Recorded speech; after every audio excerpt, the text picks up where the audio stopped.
I was probably up to about age 12, 13, and I still collected those cars. I still do have a handful of those original Hot Wheels and Matchboxes. They're not in good shape though. I think your speaker's up. Hey, welcome to the Lovecraft eZine podcast, everybody. Mike, I can't hear you. Yeah, Mike, you're muted. There we go. Sorry about that. There you are. Yes, welcome to the Lovecraft eZine podcast. Yes, have some. Yes, have some. I want to have a shower. I need some acetylsalicylic acid. Yeah. Welcome to the Lovecraft eZine podcast, guys. Whoever's watching live, let us know that you can see us and hear us. That would You be should really so tell us great. that we're live. What fun would that be? Wow. Oh, see, Pete gets his joke ready. See, I'm not live. You're not live? No. Okay. All right. Well, we look and sound great, and Haruka did not add for once, so that was nice of him. So, yeah. All right. How are you guys doing? It's been crazy in Florida. How so? I think we hit 115, Oh, jeez. and then we had like tornado spawning thunderstorms. So, in Illinois, 2 separate broods of cicadas are supposed to rise simultaneously. So, like in the next 2 to 3 weeks, these 2 separate broods, one's a 17-year brood, one's a 13-year brood, and they're going to actually all come up at once. And I thought, gosh, this is cool. I think I'm at the intersection of both broods. I'm going to get 1 million cicadas. And then I looked at the map carefully, and I think I missed both of them. It's a sign of the apocalypse, too. Yeah, they were supposed to come up by us too, but we haven't heard cicada 1. Some people, like in Greensboro, just down the road, if you're on one side of town or in some area, you'll hear a bunch, and then it's almost like they're in blocks. I mean, block by block, you may or may not run into them. Mark, that sounds like a Godzilla monster, Cicada 1. I'll go with that. Yeah, it does. It does. I saw a pretty good recipe for stir-fried cicada. Yeah. Except like with the what's that Japanese stir fry with the batter? Tempura. Tempura cicada with I'd do it. Sharp aioli. This is I've definitely had crickets. What people I've had scorpions. Scorpions are pretty good. I've had fried mealworms, not bad. Not bad in what way? It was edible. Crunchy. I had chicken hearts for the first time last week. Oh, chicken hearts are good. I always like them. I just want to apologize to my audience for this. The chicken heart is coming for you. That's right. Boom. Matt, you have a prize? Everybody want to introduce themselves? I do, actually. It's this was from the anonymous donor who sent me a big box of books to give away. It is from the Little Book series. This one's by Ramsey Campbell. It's a cute little hardcover called Grins and Gravity, and I think it is largely composed of the novella The Enigma of the Flat Policeman. So if you want to win this, send an email to ezineprizes@gmail.com. We'll draw a winner in 6 or 8 weeks. Who knows? Might be you. That might be me. No. Oh, okay. Pete? What? Oh, Pete Rollick, writer, culinary critic, and man about town. All right. None of it. Say what? That's from Matt Frankenstein, dude. Young Frankenstein. Very good, Matt. Frank, my name is Frankenstein. You get a cookie. Alan. Hello, I'm Alan Hughes, teacher, artist, newest victim, Patreon member. Yeah, thank you for that. Mark? Mark's a Page I'm fan too. Mark Rainey, editor of Death Realm magazine and Death Realm anthologies, and writer of many scary things. And at the moment, sitting right on top of Alan Hughes's head, at least on my screen. No, on the screen that On everyone all the sees, I screens. think you're sitting on top of Pete's head. So after Well, I that's more fun. That's more fun. after I did my Peter Boyle It's the imitation, I story. have to tell you, Isabel rushed downstairs to see if I was dying. Oh, you're home? Yeah, I'm home for, I don't know, first time in like 2 months practically. Wow. Well, Bridget's not home. Bridget is actually in Dallas with her husband today. I met up with them yesterday at How was it? Frightmare. Tell us about it. Well, I'll tell you, I brought Danielle and Logan along, and their mouths. I mean, there were so many people dressed up at this thing. You know, it was insane. You know, Were you dressed up? I was dressed. I wouldn't say dressed up. You know, costumes and all that. I've got a picture of Danielle with this like 10-foot guy from Death Note. That's what it is. Yeah, pretty cool. She wanted me to take a picture so that she can get cred with her students. It's a Shigami demon. Kurok, something like that. My kid made my wife watch that, and they both really enjoyed it. Not the live action one, the cartoon version. Yeah, the cartoon was much superior. There's a Japanese live action that I actually really enjoyed, as opposed to the Netflix adaptation. Okay. So Mike, what else did you do besides see people in cosplay? Where's all the pictures? What the hell's going on here? You know, it's funny. I was driving home and I realized I didn't take one picture other than that one with Danielle. So I'm sorry I failed you, Matt. Did you go to any panels or films or costume? Did you get any balls? autographs? Excuse me. They don't really have.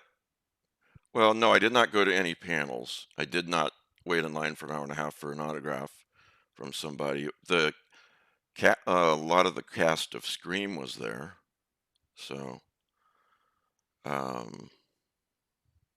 Nev Campbell and David Arquette and others. So yeah, mostly the five of us walked around the dealer room, which was insane. Wow.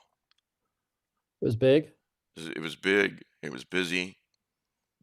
And Bridget said they had been in there earlier, and it was just wall-to-wall people. So as busy as it was when we were in there, I guess it was nothing compared to the morning. So it was stimulating for the economy then. Sure, we'll go with that. Somebody's economy. I mean, I did the thing that I think is fun at any convention, which is walk around the dealer room, or sit at the dealer table if I have a table, you know. So they're still there. They're flying back tonight. So yeah. So everyone, if you want to know what I'm reading, rereading, whatnot, you can follow me on social media. All the links are in the show notes.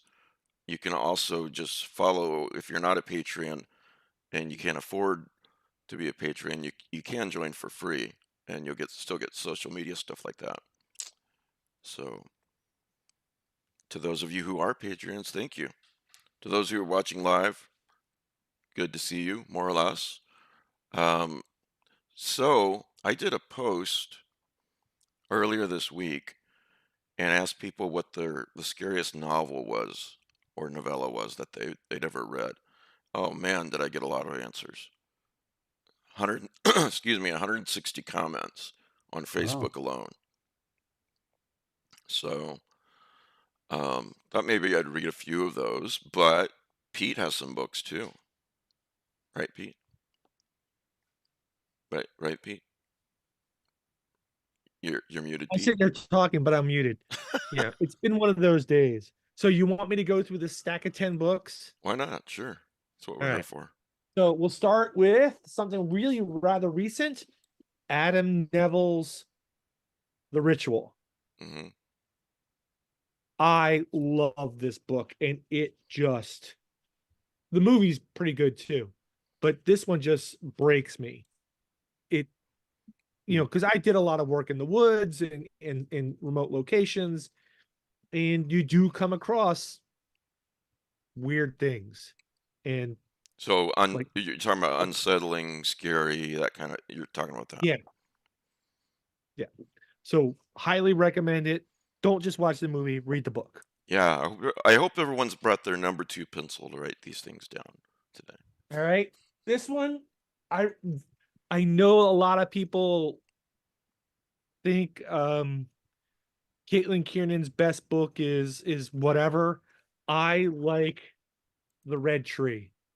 Yeah, that's a That's good a book. brilliant book. That's a brilliant book, Pete. It's a brilliant book. It's all about unreliable narrators and perception and this whole idea. It riffs on a lot of older stories, but it stands alone, and it is a great book. Okay, now That one and Threshold. I have a question, Pete. Yeah. See if you agree. I thought that there was a link between the novel and the Dreamlands It's possible. It's possible. based on some things that happened near the end. Yeah. I almost thought there was a reference to Madame Terpsichore. The Right. which you Oh. know about if y'all had read Low Red Moon and Right. Daughter of Hounds. I like this because it riffs off of the whole you can get lost in a very small landscape. Like in Canavan's backyard or in the tall grass, and a few others. But this one does it really, really well. It's brilliant. In the Tall Grass, it's her finest. It's her masterwork. It's her finest piece. I do, and I think that there is a 7P press edition coming out very, very soon. Really? Yeah. Great. That's really. I'm so happy they're doing that. That's fantastic. Great. It's only I $6.99 really on need another Kindle currently, expensive by the way. frickin' book. All right. Wow, Matt brought this. DeBronzo, how are you? I'm wonderful. How are you? Good. Oh, You're in charge today? What are you in charge of? No, he's I in ca- charge. I of can't facial disclose that. hair. Oh, you can't. Okay. He's I'm in letting it charge grow of in. facial I hair. understand. I understand. all right, I ready? like to bring out my Yes, yes. gray highlights. All right. Matt and I talked about this book a couple weeks ago, I think online. Whitley Strieber's The Wolfen. Mm-hmm. For me, this book encapsulates the banal horror of the 70s and 80s when we were in recession and money and our urban cities were in complete decay. And It's a good audiobook too. it just wholly captures the whole urban decay of the US in the 70s and 80s and makes it into a really good horror novel. Matt? I thought the movie was really good. Yeah. But I don't mean to say like, yeah, you should read the book, but I thoroughly enjoyed Albert Finney in the movie. Really, I heard from someone else that the movie wasn't good, so maybe I'll check it out. There's almost no resemblance between the movie and the book. They both Yeah. have their strengths for sure, although I didn't care that much for the movie. It had its moments. Yeah, I think the movie has its moments. I agree with you there. I think there's you can see how one was derived from the other. But also like the special effects are okay for the time, but they're not cutting edge. No, right. Well, that's the thing. It's like the idea of taking thing from the predator's point of view. Yeah. Tried to do that on the screen. Nowadays, like we were used to how it looked in Predator and how it's Yeah. been even improved upon by that. So you have to like let go of your what you expect currently and just get into the spirit of the year of the movie.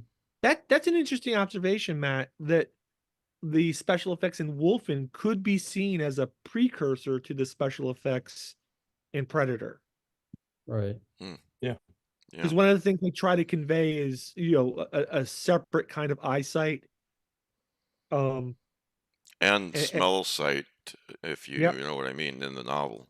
He Right. really describes that very well, all the different smells and how their brain works with all those different smells. Yep. All right. So this one is a sci-fi novel that trips into horror. Greg Bear's Blood Music. I've not read anything. I by have not Bear in even heard of years. that one, I don't think. All right. Greg Bear's Blood Music was it was a short story, then it was turned into a novel. It is about a guy working with nanotechnology who gets fired and infects himself to save his research. As you do. And Yeah. as you do. And slowly basically the nanites start to take over his body, then they take over his house, and then take over the neighborhood. And there's a lot of philosophy about what happens when you have too much intellect in one area, that it starts to bend space-time. So did you read the book Prey by Michael Crichton? Yes. Is it along a similar theme, kind of? It's along a similar theme, but what happens is that we lose large portions of the country. Very and it then, but it's at the same time, it's still being told from the point of view of some of the intelligences that are still inside the for lack of a better word, mega Shoggoth. Really enjoyable book, hard sci-fi. There was a lawsuit about, I believe, an Outer Limits episode that Greg Bear won that did something very similar. So there's that. I know I blurbed this book, but I love this book. Yeah. The Fisherman. For me, this is the epitome of a great story in which somebody who's doing something just everyday, absolutely normal, and that gets forced down a rabbit hole of terror. Like, fishing is his crutch. He goes out and he goes fishing, and then it all turns to shit. And go ahead. I thought, for me, that book, fear wasn't what I thought. I felt sorrow. Yeah, it's a very sad book. Yeah, that's true. It's really about loss, grief. for one thing. Sorrow, grief. and then grief leading to an absolutely horrific ending. Yeah. You know, really good book. The thing about this book, and John really deserves it, is that when it came out, it was well received, but it keeps having a moment. It keeps getting attention, even now, years later. And all right, so it's such a great story. Speaking of things that keep coming back, F. Paul Wilson's The Keep. Yes. Oh yeah. This scared the shit out of me. There are so many subtle little things in here, and the Nazis aren't the worst of them. That's what's really. I just thought of something. We could all bring our copy of that book to Necronomicon and then use it as an ante playing poker, and that way we're playing for keeps. Oh, that's horrible. Somebody do Matt Grievous harm. Oh. Mark, you just listened. I wasn't the one who brought the subject up. Okay, you just listened to The Keep on audio, didn't you? Yeah, I did, and that led me down a rabbit hole, because after that I had only read the Tomb, as far as getting into Repairman Jack, and that's led me down the whole Repairman Jack rabbit hole, and I forget which book I'm in now. Is it Crisscross? No, it's the one after Crisscross. So I've been hard at it for months now. Great series. I just got it turns out a Lovecraftian series as it goes on. Yeah. All right. So speaking of Lovecraftian books or cosmic horror books, T.E.D. Klein's The Ceremonies. Yeah. Another favorite. This, just, talk about, this is a book about isolation and being alone with your thoughts, and then with other people intruding occasionally here and there. And I think a good portion of the book is just people scaring themselves, but then it's not. There's a lot of ways. One of the things I love about this book is there's a lot of ways to interpret what's actually happening. Yeah. Well, that's characteristic of Ted Klein to me. Yep. And I would put that so far up. I mean, you know what I don't know which I like better, the events at Perothe Farm, which it was based on. I don't know which I like better. One day I'll say, okay, I like the novella better. Other days I like the book better, but regardless, that just a powerful, excellent work. Yeah. All right. Children of the Kingdom was better though. I like that too. I like all the Dark God stories. Of all the books that Mr. Koontz has written, Phantoms was the bomb. Yeah, I like agree with that. Phantoms. This is a good This is a good book. Especially if you like Shoggoths. Yeah, this is so. For me, when I read this, I was like, okay, this is Dean Koontz's Lovecraftian book. This is a Shoggoth taking over a small town and doing what Shoggoths do best. It's also a really good reinterpretation of the Blob. But I love this book, and it's scary on a whole bunch of different levels. Both, there's a lot of gross out factors. There's a lot of philosophy. There's some religion. There's whole bunches of stuff in here. Matt? The first half of that book, I think, works better than for me. For the second half, because you don't know what's going on and all this stuff's happening, and you're like, it just, when I was reading it, it actually, that had me. It worked. So yeah, good book. Interesting reaction by the father in that. Oh yeah. With when he discovers that the cross apparently repels this vampire creature. And that's all I can say if you haven't read The Keep. But if you have read The Keep, then you know what I'm talking about. So you don't. Okay. Yeah. Okay. Go on. Yeah. All right. 2 more to go, and then one more I don't have a copy of. First book that made me love monsters. nice. Cabal by Clive Barker, which was made into Nightbreed. Mm-hmm. This is a great book, which the monsters really are human beings. And just, this verges on being a fantasy with monsters. But Same really thing with made the movie, from what I remember. Yeah. And finally, this is the last book I have a copy of. Not a lot of people know Michael Slade. He's Canadian, right? Ghoul is about a serial killer that bases his murders off of H.P. Lovecraft and the Cthulhu mythos. Yeah. I read Ripper. It's a bunch of lawyers, isn't it? Yeah, there's one lawyer that's been part of it the whole time, and then other people come and go. I like this book. I think it's better than their first one, Headhunter.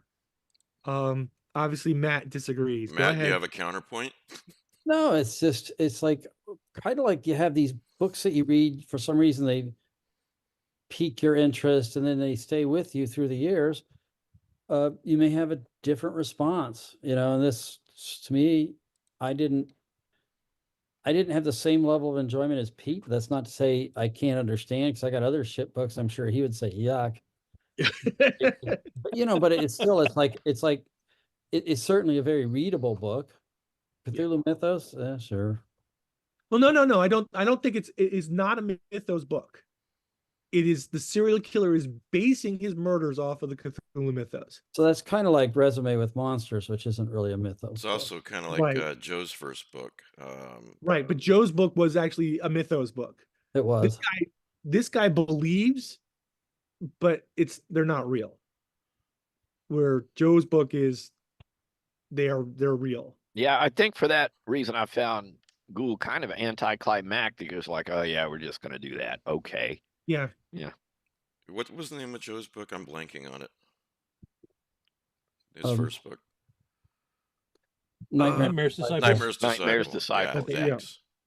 I even reprinted that one and I blanked on the title. All right. And the last one, which I don't have a copy of. Damn it, It- Pete. I know. Well, I had a book club briefly, and I gave it to someone who really wanted to read it, and it's never come back. And that is Robert Manusco's Burnt Offerings.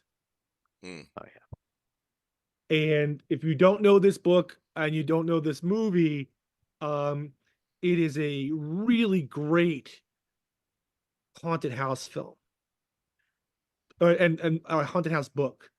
What'd you think of the Just- film? I like the film. I really do.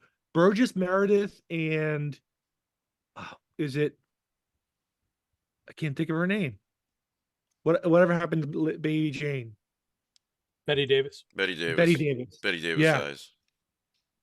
Just great acting from two aging actors who just really put their heart and souls into this and really just deliver absolutely great performances. I like the movie pretty well. I've never read the book, and my Okay. sense is that the book is one of those that's better, a good bit better. Even though I like the movie, that was Dan Curtis, wasn't it? Yeah. But ultimately, it's I think it's the first time I ever read and I'm gonna do a spoiler here, where the monster's the house. The house itself is the horror, not something in it. The house itself. That's just kind of cool idea. Yeah. Anyway, those are my 11 picks for scary books. I Those got are great picks. 4. Yeah, go ahead, Matt. Okay, so 2 of them, I've mentioned these before on this show, so I'm just going to go over briefly how I got terrified reading Winged Death when a wasp flew into the room. And then I also got actually really scared in one passage out of Balak that I was reading in the middle of the night. So I'll just let those go. But there are 2 other things. I don't really get scared reading books, just not Well, something that- unsettled, we're deeply unsettled. That might be So like I think about like when I was who wrote Battle Cry and Mila 18, QB7. This was way back in the 70s. It's this guy, he wrote all these books about around the founding of Israel and the Holocaust, and they were historical drama mysteries. Okay, well, he also was fascinated by the Irish Troubles. So this is like going way back into the 70s. There's this book, damn, I wish I could remember the name of the author. The book was called Trinity, about the Leon Uris? what's that? Leon Uris? Yeah. Okay. Yeah, he wrote Exodus, right? Right, yeah. Well, there was a passage in Trinity where a woman was murdered by a mob, and they're describing her corpse. And I don't know how old I was when I read it. It was like a long time ago, but I had never read anything that graphically, horrifically violent. And so that was quite unsettling to me. In particular, that passage of the book that anyone could actually think of such a thing and then write it. Do you know what I mean?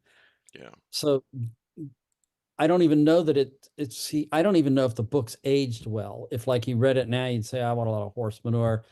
How can this guy from America really capture the Irish story? Okay. But more recently, I read something like when I read like one of these heroic fantasy books like The Black Tongue Thief, and it's really good, I start going faster and faster and wanting to keep up. And I get excited reading because I'm having such a good time reading. Well, I've been reading Ramsey Campbell sort of slowly and steadily. And one thing he excels at is writing a very British kind of dialogue that is extraordinarily uncomfortable.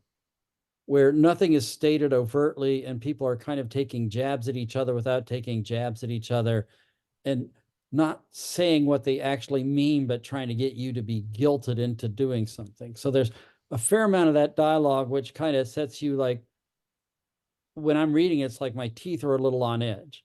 Well, have you all read The Wise Friend? Okay, so I don't really want to spoil it, but there was a man whose aunt was trying to become a mystic. And there was a person who may have influenced her. And now someone else appears and he starts to suspect it's the same person who's trying to manipulate his son. And his aunt was committed suicide, but he thinks it was actually not suicide. And he's worried the same thing's going to happen to his son. So he tries to insert himself with this person to save his son. And in the end, they're like driving to a really remote part of Britain. No spoilers, right? No, but the thing is, the way it's written, okay, they're going through the names of these towns are creepier and creepier, and they may even be real names of towns in Britain. And the scenery is getting wilder and wilder. And the tension in the car just keeps building and building and building. And I thought that whole passage, that whole chapter was a masterwork in how you unsettle a reader. You know, and there was a climactic denouement, and then it's very interesting where he took the end of the novel. But I find that that was more what, rather than getting scared, I thought The Wise Friend was extremely unsettling, and it made me feel, you know, like I was in the car with them. It's kind of like when you wrote that book, The Gods of Moab, and I'm thinking I'm going down, I almost have like my hands tight on the chair to hold myself in place as the car careens down the road. There's a very similar kind of feeling. And you know, and that was based 100% on real life. That in fact, the going down that road that you're mentioning, I figured at the time it was happening, the only thing that would make this scarier is if something's coming after me. So I decided in that to have something coming after the people in the car. Well, that probably is why it was so vivid.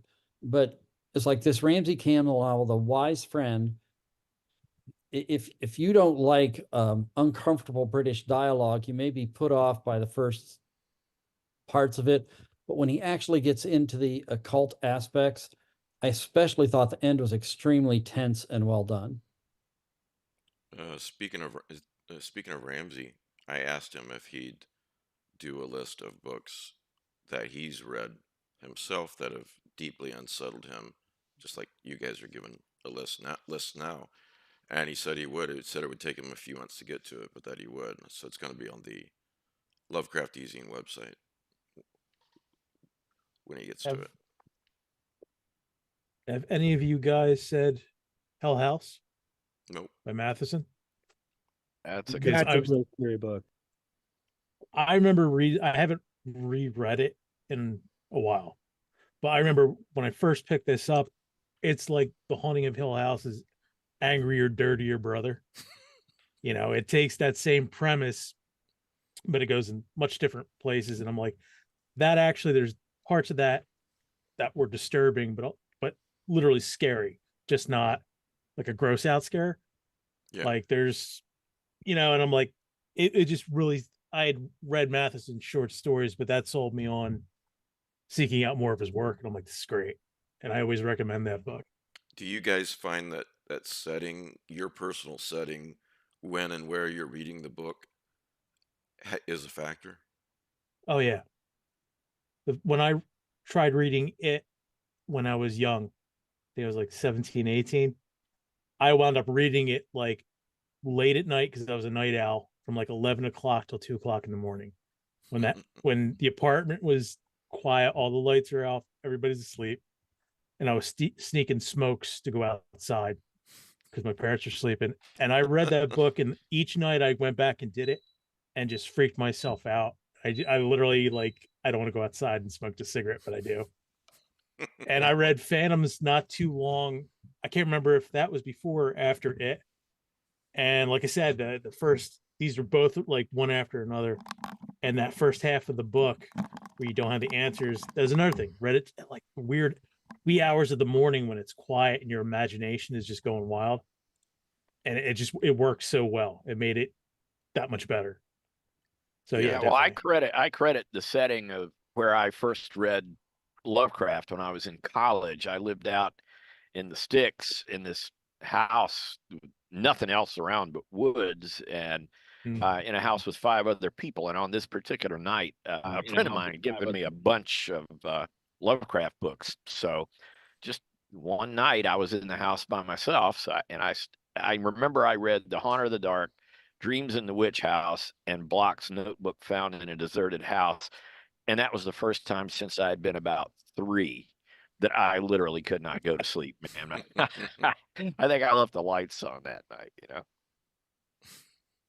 Block's Nightmare I'm sorry, Notebook in a Found in a Deserted House.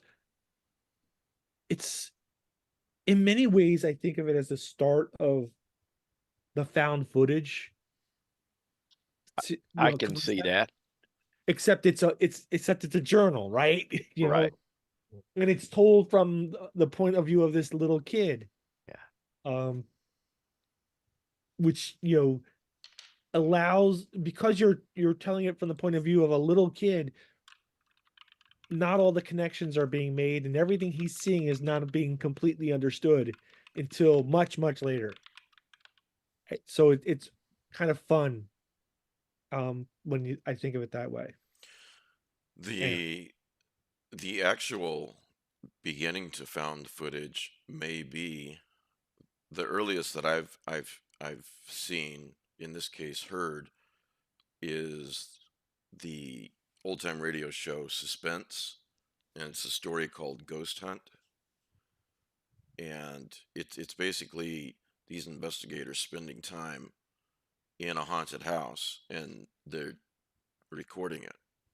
So, and they find if memory serves, they find the tape the next day because they can't figure out what happened to these guys, and they listen to the tape, and that's the episode.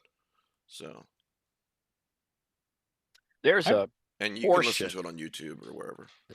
There is it's just a portion of William Peter Blatty's Legion, and it never made it into The Exorcist 3, where a psychiatrist who has turns out, I believe he had a brain tumor, but he's made these tapes for Father Dyer, and on the tapes he will ask a question into the air and doesn't hear anything, but then when he plays those tapes back, he will get answers to his questions, and he gets different answers depending on the speed that he plays the tape. And I don't know, that's not really what you'd count as found footage, I don't suppose, but what a cool it has idea. to do with the recordings and hearing that later. And that, as an adult, was the scene that just that one scene in that book, it literally kept me awake thinking about hearing those voices. I haven't read that book. That what a cool idea. Yeah, it's one of my favorite novels. I think that and The Exorcist, I love both of those very, very much. And in some ways I might even like Legion better. It's got a lot of philosophy and a lot of musing by the characters, stuff that I can relate to. I really enjoy that. Yeah. DeBronzo, you gave us one. Do you have any others? Besides Phantoms and It, I would say Oh, no, I got my Kindle open. Sorry. Yeah, one of them, I was thinking, what was the first book I picked up that really scared me? And it was way back when we were in elementary school. You know, like first, second grade, and you had the book sales. And I don't know if it was called this when I picked it up, but I found it like a year or two ago on Kindle. It's The Burr Woman and Other Weird Tales by, because I can't remember his name right now. Raymond Van Over. It's just short stories, but he has a story called The Wendigo, and I didn't know what to expect because I didn't know what a Wendigo was, and it's, cannibalism at I don't know how old I was, 6, 7, was something new. So, and The Burr Woman was a story about this woman that literally attaches herself to your back. I think of Old Virginia. I by was about Laird to Barron. say That took, that Old Virginia story really unsettled me. Yeah. yeah. I would say the Croning too, by the way, for books. Yeah. It's Short on my stories we list. could go all day, but Yeah. like that story when the guy's screaming, "She rode me all night," and you're like, "What?" And yeah, that's a really effective story. Broadsword too, Laird, you where son he's of a hearing the bitch. voices in the ventilation system. They're talking to him. You know, actually, it's interesting. In terms of cannibalism, the first time I think, besides like hearing it in folk songs sung by Richard Dyer Bennett, there's a movie from the late 50s called Suddenly Last Summer, based on the Tennessee Williams play. Not And familiar with it. it ends up someone is basically attacked and devoured by a mob. It's Lovely. kind of what it said. It's not that they show it; they lead up to it. But this is what they said happened, and I was just utterly freaked out. I don't even think I was even 12 when that was on TV. In that vein, Matt, there is, and this is fairly recent. This is just several years ago. And Mike DeBronzo, you'll probably be familiar with this, but the origins of the Batman Who Laughs in another universe. There's the Justice League, everything, like in the main DC universe. And the Joker poisons Batman, and essentially he's kind of this Joker Batman hybrid. And Superman doesn't know this, and this Batman is in the Watchtower on the moon, I think. And he calls Superman up there, says he needs to talk to him, something like that. And he's got Lois Lane up there and Superman's son, and he infects Superman and his son with some kind of Kryptonian thing that's going to force them to eat Lois Lane alive. And I read that and I was like, oh, holy shit, you guys really went for it, didn't you? Wow. That's a little dark. That's I've thought of that scene quite a bit. That's the origins for the Batman Who Laughs. So All right, think of that so when you have that cute Batman Who Laughs figurine on your shelf. before we change the subject, I can't talk about this much, but the guy who created Batman, or the Batman Who Laughs, Scott Snyder, his new comic book comes out on Wednesday. And it's called The White Boat. Is it a Okay. Batman story? It is pure Lovecraft. Not, Oh, nice. not white ship kind of white boat. Yeah, exactly like that. He had a really good comic book come out last year before last, Night of the Ghouls. That was Yeah. excellent. I've read the first chapter of this. It's absolutely incredible. And it's been a long time since I've been chomping at the bit for a Lovecraftian comic book, but this nails it right on the head. So Do you have a copy of Is it this? going to be like a graphic novel released all at once, or is it going to be 4 issues and then compiled? I think it's going to be 4 issues and probably compiled. That's kind of the way. Do you have a copy of this, Pete? I am not allowed to say that I have a copy of this. How come I wasn't? You can trust us. We won't tell anyone. So it's all hypothetical.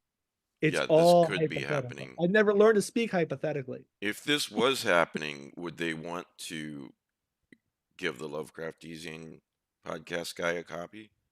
I don't know. You could write. No. You can do that. Okay. You've got the connections.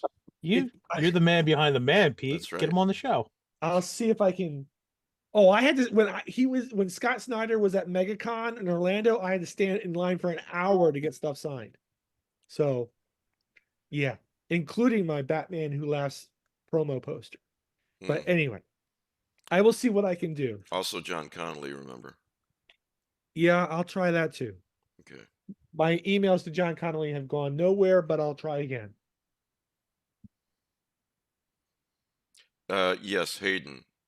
I was there at Frightmare yesterday, and there was a hell of a lot of people, and I'm not used to that. So I agree with you. So, Mike, let's talk about that because I think that is an interesting observation that, we went from. Are you in bed? I am in bed. Okay. Well, get comfortable before you. I'm trying. It's like an OnlyFans episode. Jesus. This is my only a pitiful OnlyFans episode. Hey, He lost all his bones. He has no only old bones. fans. Only one fan. So what did you want to say, Pete? So, I used to love going to conventions with thousands of people, right? Mm-hmm. And now, post-COVID, I just want all these people gone. It's not something I'm used to anymore. I was that way before COVID. I can only take a lot of people for so much time, and then I have to tap out. I forget what year it was, but Dragon Con one year cured me of people, man. It was like, I will never do that again. Yeah, Dragon Con's insane. Yeah. Igor, the crowds at Necronomicon are not bad at all. So, I can stand them at least. The number of Necronomicon tickets is is limited fine. at Necronomicon to something between 12 and 1,300 is the absolute limit on the passes they can sell based on regulations from the fire marshal. So even though that's, for a Lovecraft convention, that's actually quite big, but compared to these other conventions, it's a drop in the bucket. Yeah. I mean, I've never had any trouble getting around the venues. Yeah, there's many little crowds here and there, but to be honest, even if you're not a people person, you can go there and have plenty of space for yourself if you need it. And Kim just wrote, but then you find your people there, and it's a blast. That's very true.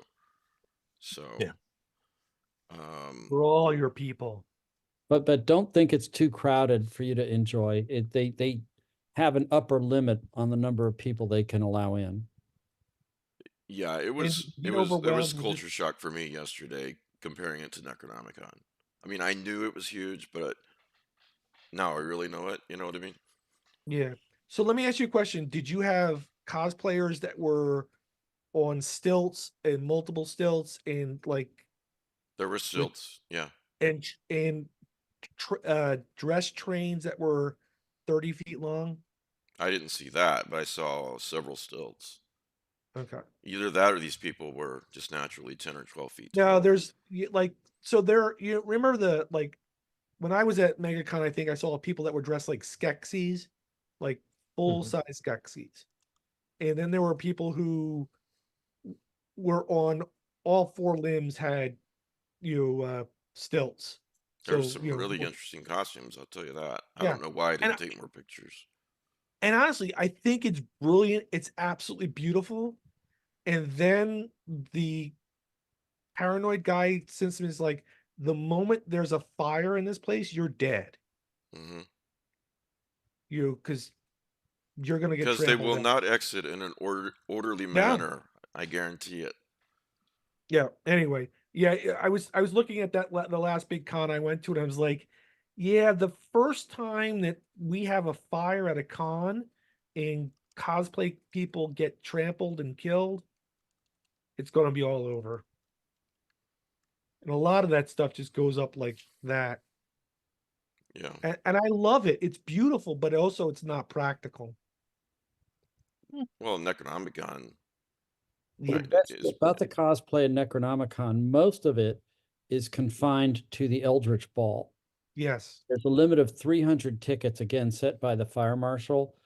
But people get dressed up in elaborate costumes and nice clothes with fancy masks. If that's your thing, you would want to go to the Eldritch Ball.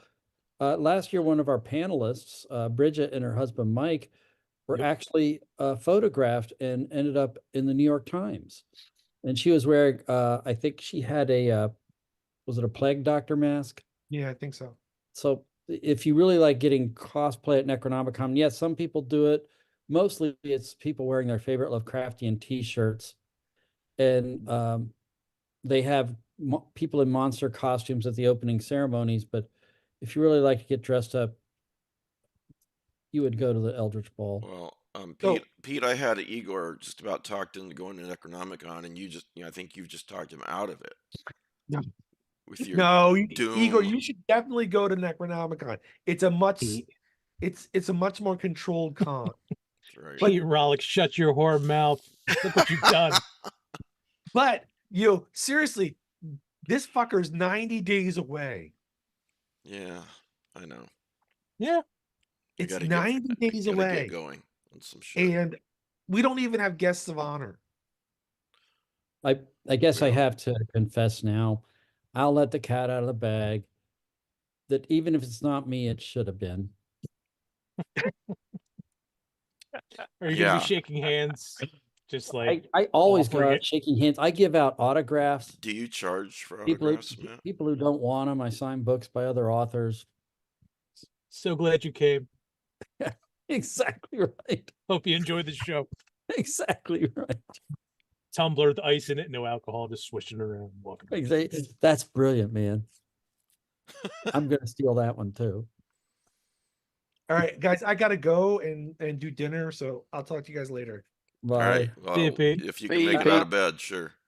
Hey, Alan, you haven't given us your book. Breakfast in bed, dinner in bed. My books, yeah, I've got two. Let's see. Jonathan Kellerman said it's the scariest book I've ever read, if that means anything. James Elroy's Killer on the Road. I read it when I was about 12 or 13. It's I mostly read mystery and detective when I was a kid. And this is first person serial killer book, very 1980s. He was probably influenced by Thomas Harris. There's But- a killer on the road. Yeah, that's mentioned the song.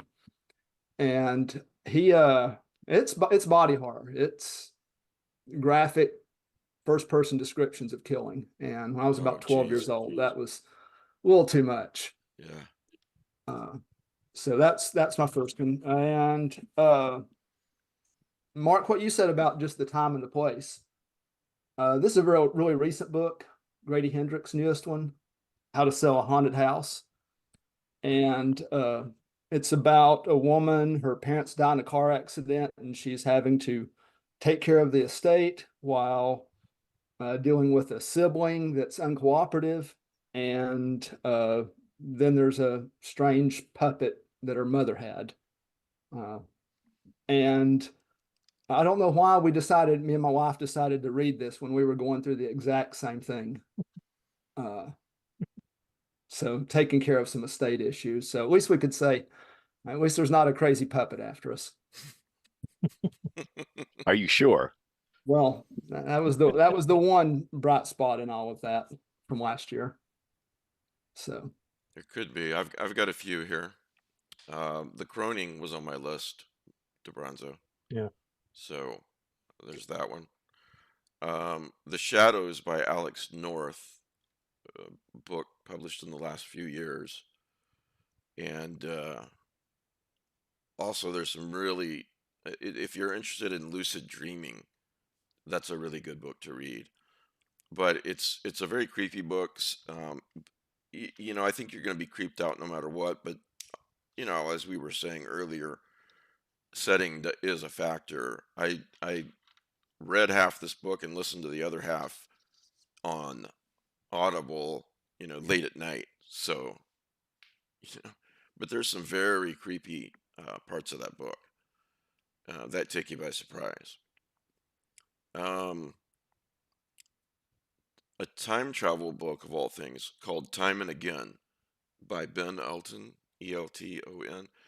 And it's not a horror book. It's not a horror novel. But just one of the possible futures in this novel really unsettled me. It just was, I just can't even talk about it. But yeah. Crossroads, a novella by Laurel Hightower. Have you guys read that one? Crossroads. Yeah. I thought that was very unsettling, very creepy. Yeah, I don't want to give anything away, but the Yeah. lengths that someone would go. So yeah, it is Yeah. unsettling. Yeah. 2 books by Susan Hill, The Man in the Picture and The Woman in Black. And those are both very unsettling books. Again, even more so if you're listening to the narration, which the narrator on both is really, really great. And if you're interested in ghost stories in general, you really should check out Susan Hill and the rest of her books. Revival by Stephen King, that ending that we will not speak of is just horrible. I'll never read that book again. Isn't it funny? I think that's what Stephen King said. Yeah. Yeah. And then last on the list for today is, for me, is The Willows. So I'm sure Yeah. we all read that one at some point. Yeah, love the Willows. Yeah. Is an audiobook inherently more scary than reading the printed book? I think so, because you can't rush over passages, even if you're doing it subconsciously. And it depends on if it's a good narrator. But yeah, and then if you add the setting of listening to an audiobook at night, and there's some really creepy scenes in the book. There's a scene in Fear Nothing by Dean Koontz. I even remember which chapter it is, chapter 14. Reading the book, it wasn't all that creepy, but listening to the narration of the book years later, it really creeped me out when it got to that chapter. So I'd say yeah, Alan. So what you think about this, Alan, is we talked about the setting in which you're reading. Does it affect you? Well, of course it does, because you're engaging other senses than just your eyes, but it all goes back to like what would really be creepy is if you were on a camp out and you're like a young teen, it's really dark out, you're in nature, there's no sound, and people are telling ghost stories around a fire. Right. And you get closer to that experience with an audio book.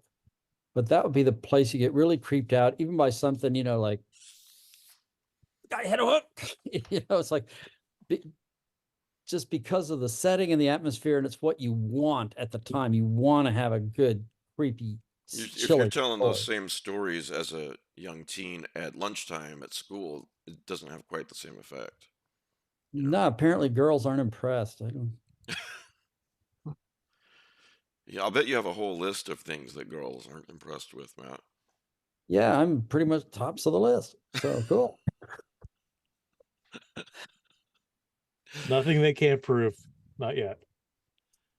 So, DeBronzo, you like my idea of doing a evil rewatch series? Evil rewatch series. Like evil as in evil the show. Evil the show. Yeah, you got my email, didn't you? No. I thought you I replied did. to that. I didn't. Did I? Well, I can't my remember. I'm thought sorry. is I want to do an evil rewatch and discuss each episode. In addition to it, this is going to be for Patreons, but do I'd be open to that. kind of a playlist. I kind of like to do that too, Mike. Yes. So you guys need to email me back and let me know which night works. It's got to be Monday, Tuesday, or Wednesday. I might end up doing it. I know, is it the 4th season supposed to start next week, I believe? Something Soon. like that. Yeah. And so, Kim and I loved the first 3 seasons, but it's been long enough that we were pretty hazy on them. So we decided to rewatch season 3. So we're 2 or 3 episodes into season 3 so that we could at least have what's happened there in front of us before the next season starts.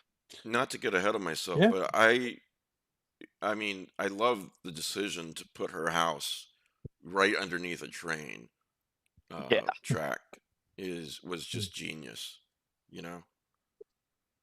So it's a creepy setting, creepy street.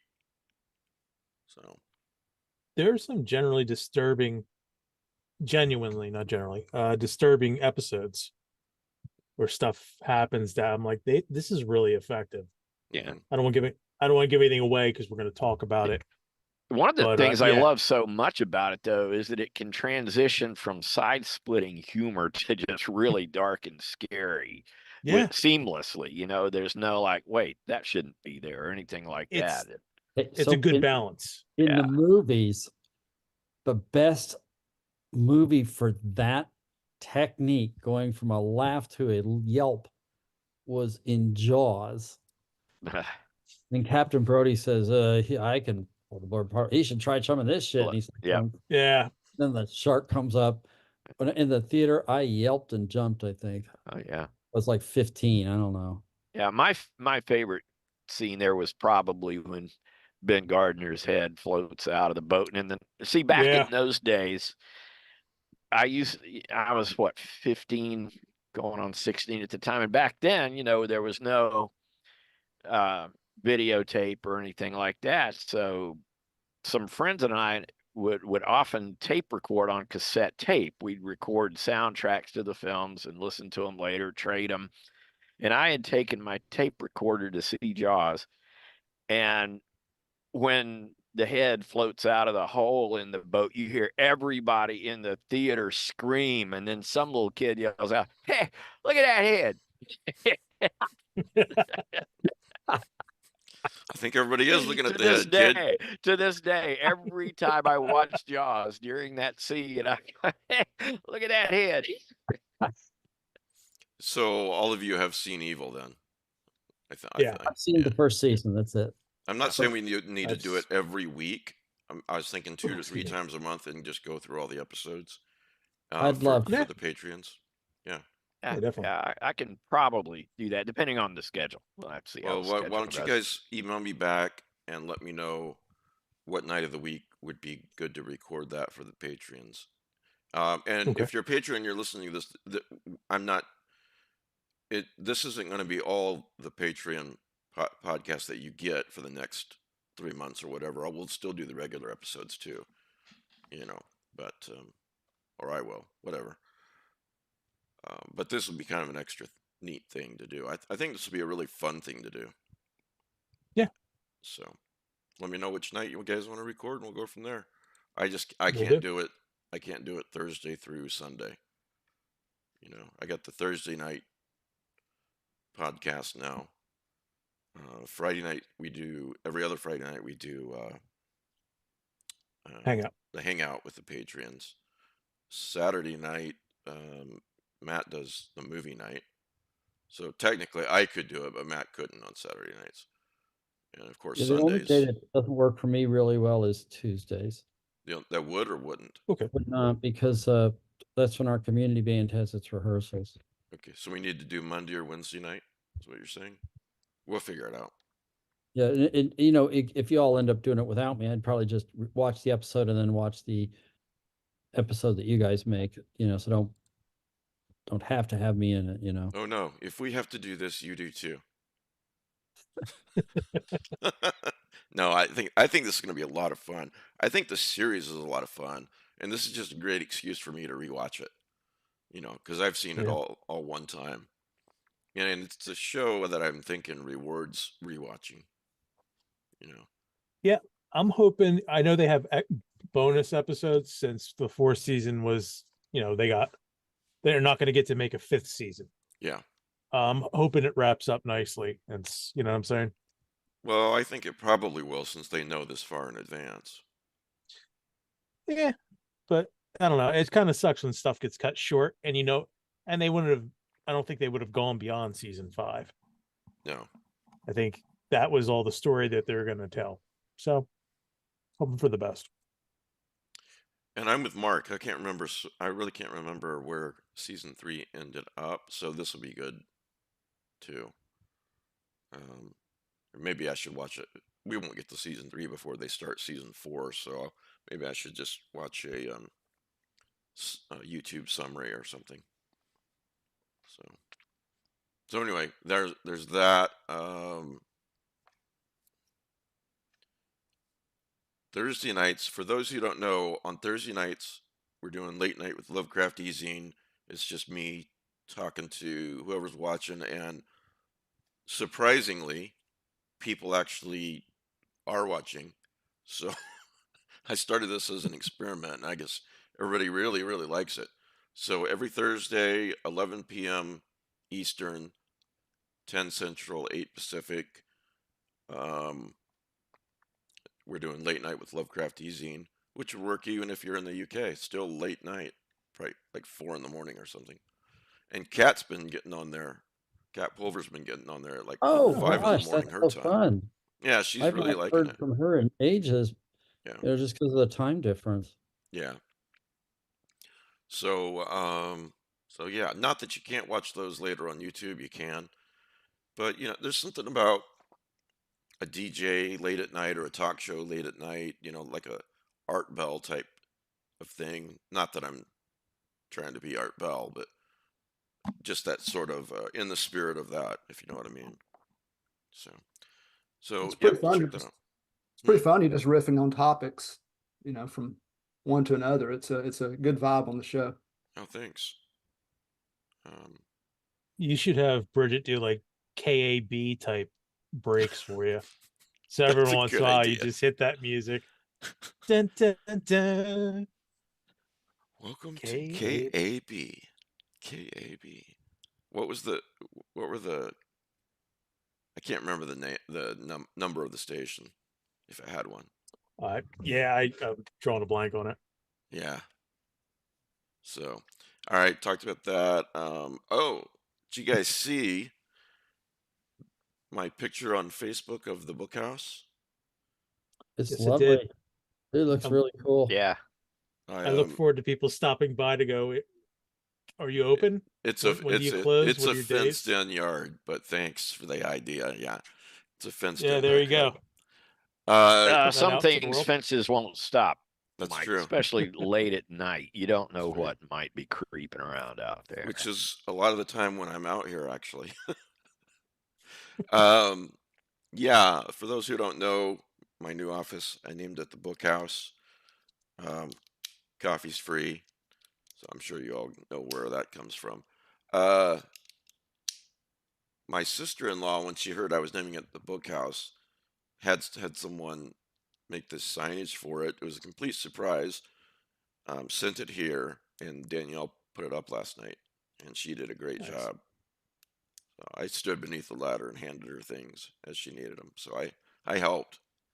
So, but yeah, it looks really good. I feel lucky to have a place like this. I'm just really do. It is a Twin Peaks reference, sir. Yes, it is. As it should be. Mm-hmm. Alan, you added a couple of Lovecraftian games to the Lovecraft eZine Games webpage. Yeah, sure. I'll a couple words about them. Both came out March or April. 2 new Lovecraftian games. Alone in the Dark. It's got David Harbour and Jodie. Is her name Comer? Actress. They're doing they do the voices of the main characters. It's got a great dark jazz score. The storyline's good, but it just doesn't. Ultimately, it's kind of hasn't gotten good reviews, and it's kind of a disappointing game. But it's got some really good depictions of old ones. So if you're a Lovecraft fan and a video game fan, you might want to get the game when it's on sale. You added it to the page, but you're saying Yeah, I went ahead. Yeah, it's so basically play it for the old ones that you see. Am I hearing Yes. you right? Okay. Yeah, and the music. I mean, money was spent on the game, but it just doesn't hold up in the end. Gotcha. But Okay. it's a noble try. Really good game is Pacific Drive. Dredge from last year was a game that took fishing, a Lovecraftian fishing game. This is a Lovecraftian driving game, or I should say cosmic horror. Your car ends up, you're a delivery driver who ends up in a Cold War era experimental sealed off zone, and you have to find your way out by upgrading your car. And very much visuals look like Annihilation or Color Out of Space. It's been getting a What's lot it of good called again? reviews. Pacific Drive. It's Pacific set in Drive? rural Washington, an area that's been taken over by reality distortion event. It's getting pretty good reviews. It's available on PC and PlayStation. So that's definitely worth checking out. Yeah, I'm pulling it up on Steam right now. Yeah, Pacific Drive. Okay. Any others? That's the only two. I'm making a list of some itch.io games, and we can put that up on the website. Those are often free games that you can play in 10 or 15 minutes. There's a good selection of Cosmic Horror games there. Yeah, I appreciate you doing all this. It's nice to have a games expert on that page. So thank you, Alan. Okay. Looks like Pacific Drive is $29.99 on Steam. Pacific Drive Deluxe Edition. I wonder what that would be. I think it has the soundtrack, and it's a pretty good recreation of 1990s music. The game is set in 1998. Yeah, I'm watching the trailer on silent right now, and I see what you mean about the setting. Yeah. All right. Thanks, Alan. Appreciate that. Andrew has one of my top tier patrons. Andrew has extended his dollar for dollar thing through all of May. So in other words, if you donate to the Lovecraft eZine through Ko-Fi or PayPal or whatever, he'll match whatever you donate. So it'll go twice as far. If you become a Patreon, let's say you become a patron at the $10 level, he'll give me an extra $10 for that month. So it's a good time to get in on the Patreon if you haven't been a patron yet. There's a lot of extra content. You certainly don't want to sound like a used cars salesman, but there really is a lot of good stuff on the Patreon. And so check it out. And you can get on the Patreon for $5 a month, which is less than going to McDonald's. We talked about that. We talked about Evil. Has anyone seen X-Men 97? I know, Alan, you were trying to finish it. Yes. Has anybody else seen it? No. What is it? It's really good. It's on Disney Plus. It's the animated series picks up where the original animated series that was on, I think, Saturdays or Sundays. Mm-hmm. Literally in the 90s. It picks up right after that one ends. And the first like 4 episodes are, they're good. They're kind of like lighter. And then you get to the 5th episode. And I think there's what, Alan, 9 or 10? I'm trying to remember how many. 10? Yeah, And wow. Oh, I'm sorry. Go ahead, Alan. The finale is 3 connected episodes. Yeah. It's just so good. If you make it to if you're on the fence, because I was kind of like, this is good, but it's not, all right, whatever.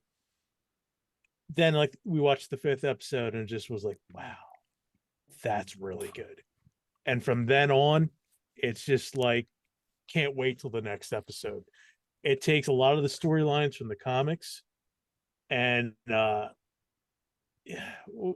condenses them, but Adapts. It kind of adapts them together in ways that they weren't mixed, but it's still staying true to the story.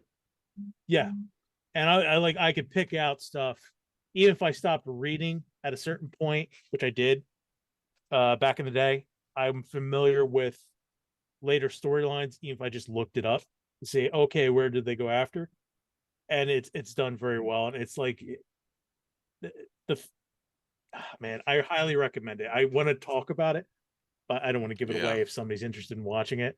But it's totally worth your time. Just remember, you got to put a little time into it. Be patient if you're on the fence.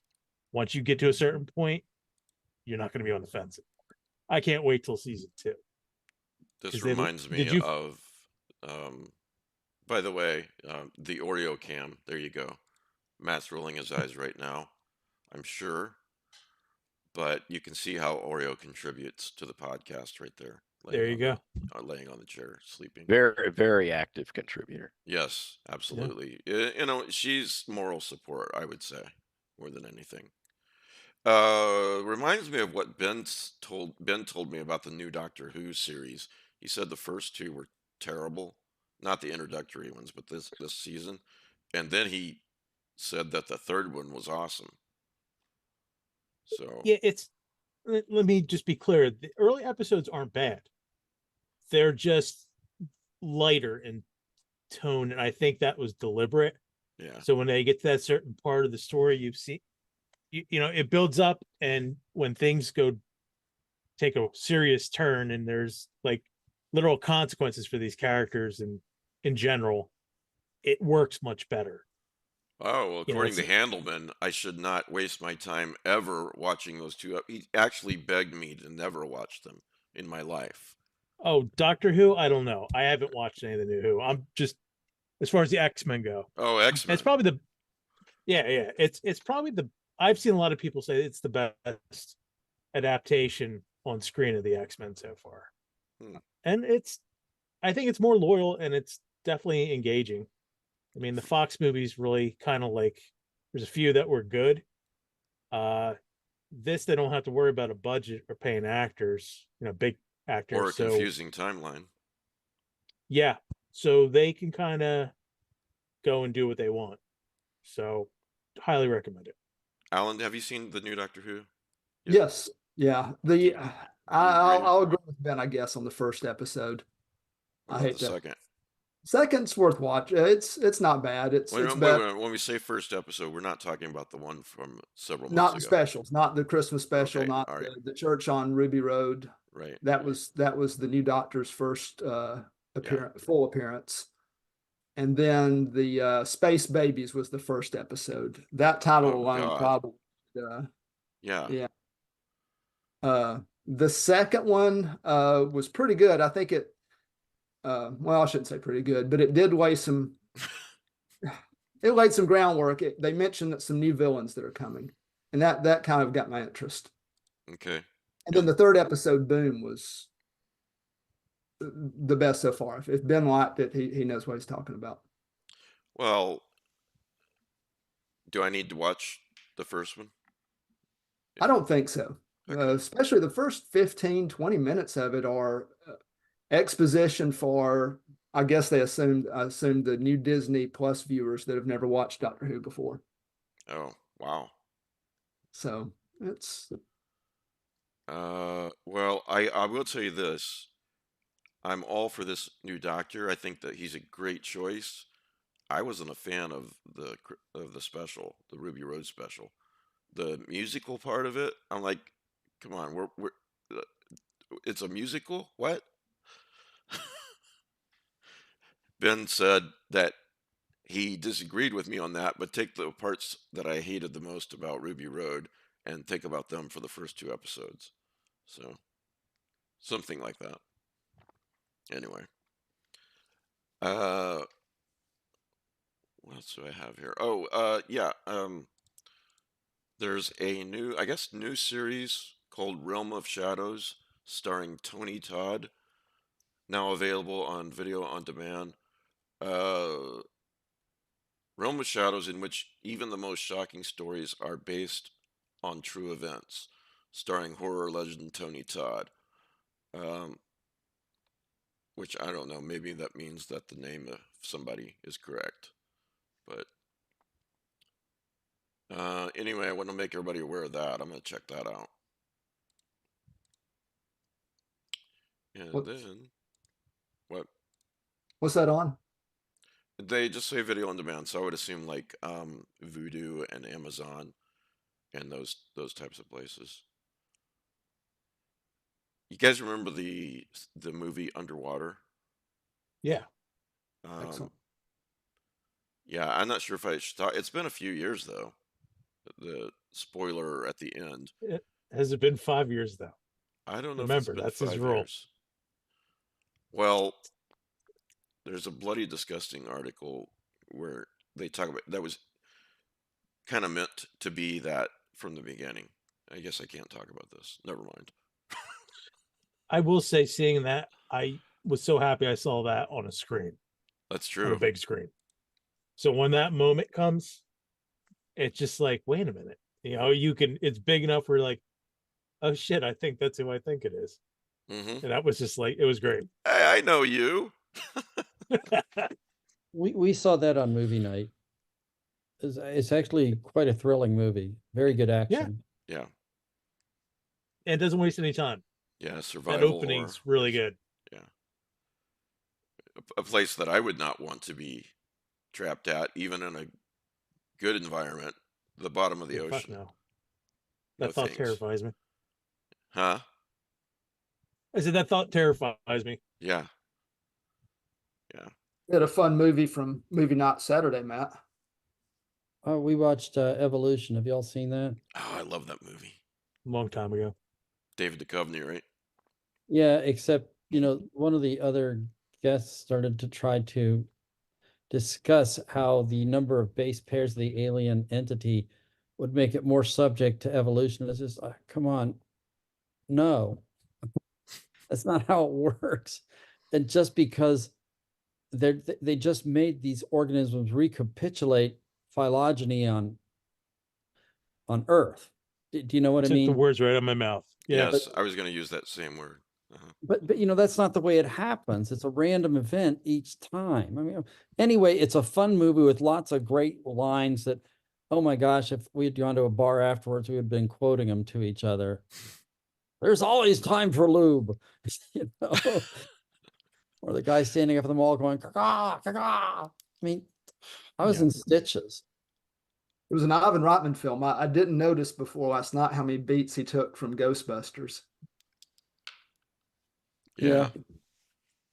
I think, okay, so what I think happened, at least my understanding is, some guy was writing a screenplay for a real scary alien movie. And then the people who took the rights said, we're going to take this and make it a comedy. And not being upset, instead, the guy who wrote the original script said, this stuff's really funny. And he got into it too. And so he kept writing with the other writers. Well, I don't think it did well at the box office, but it's one of those movies who's kind of developed a cult following, Did you say that's Evolution? Yeah, Yeah. it's a hoot. Okay, I've never seen it, so that may have to go on the list. Yeah, you got to watch that, Mark. Yeah, you definitely have to watch that. Have a couple drinks. Oh, there will be drinks. Well, they're apparently doing a remake of I Know What You Did Last Summer. Have you heard about this? And I'm not talking about the TV series, which I didn't watch. I don't know. I'll tell you though, a lot of people I think don't like that movie, 1997. I've always kind of liked it. I think it works. It's okay, but it's Kevin Williamson writing it, and they all start to kind of same guy that wrote Scream, so it's got that screamy thing to it. So That's it's not a bad okay, thing. but it. I seem to remember thinking it was pretty good. I mean, Yeah. not great, All but right. watchable, fun. Yeah. So sorry. I don't think it needs to be remade. Yeah, I don't I think it needs wouldn't. to be I remade wouldn't either. bother. I just Yeah, and I mean- plus I've got nostalgia attached to that because I read all those Lois Duncan books when I was a kid. I Know What You Did Last Summer. Let's see, Summer of Fear, all that stuff. So Mike, I'm gonna have to go, but Yeah, just- I'm wrapping up anyway. the prize is a Little Green Book of Grins and Gravity by Ramsey Campbell. It's basically his novella, The Enigma of the Flat Policeman. If you want to win, have a chance at winning the book, send an email to ezineprizes@gmail.com. Put green in the subject heading. We'll draw a winner in 6 or 8 weeks. By the way, I've been out of town for close to 2 months, so I've got a backlog. I'm going to go on and make sure all the prizes that are due are drawn, and I've contacted the winners. So if you've been wondering what's been happening for the last couple months, I'll try and catch us up. I've been wondering what's been happening, but not in relation to that. We should start a rumor you're on the run from the law. He's been. Matt fought the law and the law won. Trying to avoid being served. Yeah. No, it's like I made a cabbage and the cabbage punched me in the face, and it says, I fought the slaw and the slaw won. Anyway, I'll see you. Go out in a high note. Matt shot the sheriff, but he didn't shoot the deputy. Okay, I think I'm leaving. Yeah, I'm leaving too. Anyway, yep. Join me on Thursday at 11 Eastern for Lovecraft eZine, for late night with Lovecraft eZine, or AKA late night with Mike and Oreo. So we would not dare to do a podcast without Oreo in the corner. There you go. So thanks for being here, guys. Everyone, thanks for watching. Thanks for listening, and yeah, we'll see you next time. Goodbye Good and hello, deal. as Good always. night. As always. As Good night, always. guys. Good night.